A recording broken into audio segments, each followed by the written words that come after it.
We had, as a working title for this exhibition, the title Parallel Worlds. As we started to select images and decide which images we wanted to show, it started getting a bit frustrating because many of the images didn't actually fit with that title, Connected Cities.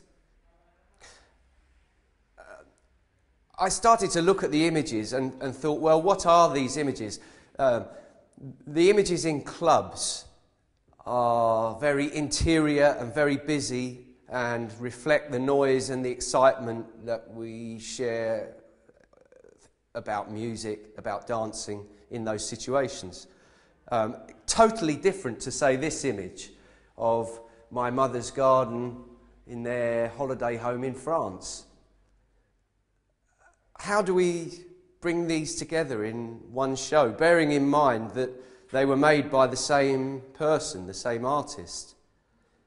The subject is totally different, but the technique is not different and the media is not different. It's purely the fact that they are reflecting different worlds, different aspects of experience. And this is how we arrived at the title in the end of Parallel Worlds. One of the games we played with selecting this exhibition was, what could you put next to each other? Which images could you put next to each other that could work visually and thematically, even if they're totally different? Okay? Here we have, for example, what have we got here? We have two images from Austria, one of a ski resort in the snow, right? And one of a little backstreet street festival in the Rheindorfgasse, just up the road there near the gallery. And then right next to that, we have two images from London. One, a council estate.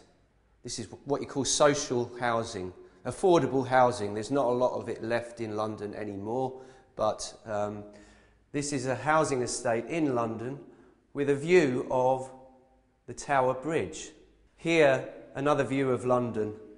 Well, if you've been to London, you'll know what a busy and cluttered place it is. Another aspect of the Parallel Worlds theme is the time aspect, or the history aspect, because I've been working for over 25 years.